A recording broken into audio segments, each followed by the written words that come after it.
Welcome to our boxing in pipes video. You can see up here we have some central heating pipes and some hot and cold feeds to the bathroom, which is behind me.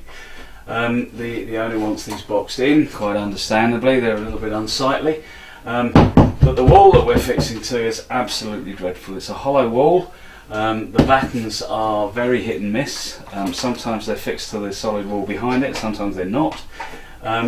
So we've kind of removed all of the problems that we've got with that, and we've fixed a piece of plywood, 1/2 inch ply, to the back on top of the existing plasterboard wall, and we've glued that there and used a couple of screws to hold that in place while the glue sets. So, you know, there's a little tip if you are trying to box in on something really uneven. Give yourself a good opportunity, give yourself half a chance, fix a piece of ply as a backing to your box.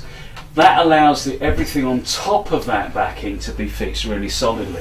What you can see underneath here, what we've done is just get an ordinary piece of 2x1 batten.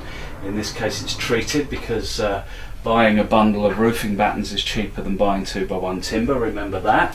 So this is simply a 2x1 or 50x25mm roofing batten. That's cut to length.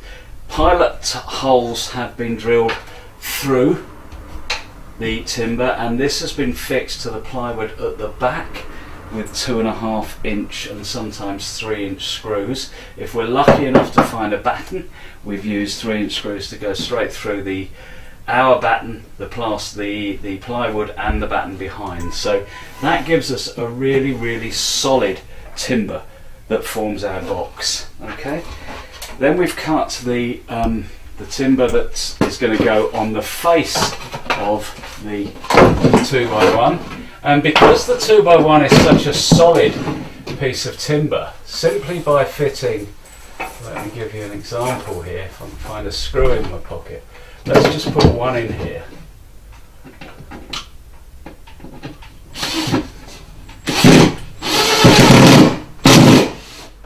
Just by fitting that screw there, you can see just how solid that box is going to be. I'm going to have to loosen that a bit and get it leveled up, but that was just to show you that this then becomes a really solid box, and you can do that in the corner of a room.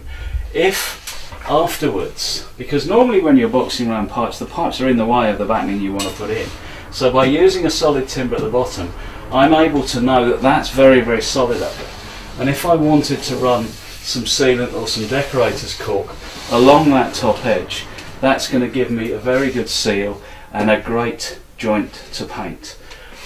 We would then get a piece of another strip of ply 3 inches across there and run that at the bottom, screwing up into that, and the camera will move around in a moment into the bathroom to show you the box that we've already finished, so that you can see that at the end of the video. Boxing is very simple, but it's only very simple if it's solid. So instead of trying to just use offcuts of timber and save loads of money, it's often much cheaper to get some decent timber, get a really solid fix, and then your box can be fitted much more easily.